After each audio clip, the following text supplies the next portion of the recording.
ನೀನ್ ಮಾಡಿರೋ ತಪ್ಪಿಂದ ಇಲ್ಲಿ ಏನೇನ್ ಆಯ್ತು ಅಂತ ನಿನಗೆ ಗೊತ್ತಿಲ್ಲ.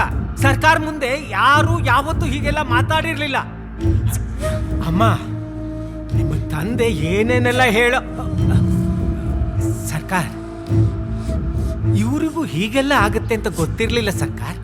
ಪಾಪ ಮಕ್ಕಳು ಏನೋ ಗೊತ್ತಿಲ್ಲದೆ ಹೀಗೆಲ್ಲ.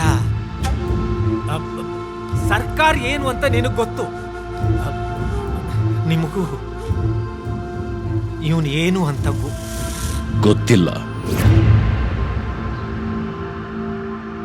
ಅದು ನನ್ನ ಮುಂದೆ ನಿಂತಿರೋ ಈ ವ್ಯಕ್ತಿ ಯಾರು ಅಂತ ನನ್ಗೆ ಗೊತ್ತಿಲ್ಲ. ನಾನು ಬೆಳೆಸಿದ ಮಗು ಅಲ್ಲ ಅವನು. ಸರ್ಕಾರ ಏನ್ ಮಾತಾಡ್ತಾ ಇದ್ದೀರಾ? ಅವನು ನಿಮ್ಮ ಮಗ. ಸಲಿಗೆ ಇದೆ ಅಂತ ಮಿತಿ ಮೀರ್ಬೇಡಿ. ನಂಬೋದ ಅಂತ ಕೇಳಿದ್ದೆ. ಇದಕ್ಕೆ ನಂಬಿಕೆ ದ್ರೋಹ ಅನ್ನೋದು. ಇವಾಗ 2 ಮಾತು ಕೇಳ್ತೀನಿ. ನಿನ್ ಗಂಡ ನಡ್ಸ್ಕೊಡ್ತಾನ ಕೇಳಮ್ಮ. ಖಂಡಿತ ಸರ್ಕಾರ, ನೀವೇನ್ ಮಾಡು ಅಂದ್ರೂ ಮಾಡ್ತಾರೆ. ನಾನು ಕಲಿಸಿರೋ ವಿದ್ಯೆನ ಬಳಸೋದಾಗ್ಲಿ ಕುಸ್ತಿ ಆಗ್ಲಿ ಮಾಡಬಾರ್ದು.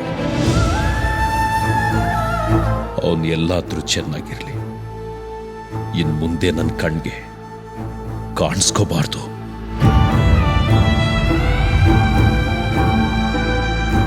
ಸರ್ಕಾರ, ಏನ್ ಮಾತು ಹೇಳ್ತಾ ಇದ್ದೀರಾ?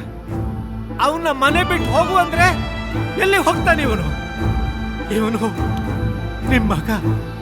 ನಿಮ್ಮ ಮಗ ಸರ್ಕಾರ. ಮಗನ್ನೇ ದೂರ ಮಾಡ್ತೀರಾ? ಈ ಹುಡುಗಿ ವಿಷ ಕುಡಿತೀನಿ ಅಂದಿದ್ದಕ್ಕೆ ಮದುವೆ ಮಾಡ್ಕೊಂಡು ಮನೆಗೆ ಕರ್ಕೊಂಡ್ ಬಂದಿದ್ದಾನಷ್ಟೇ. ಕೃಷ್ಣ, ಬಾ ನೀನು.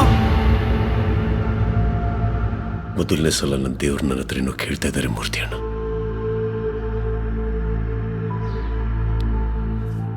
ಬರೋಣ ಬೇಕಾದ್ರು.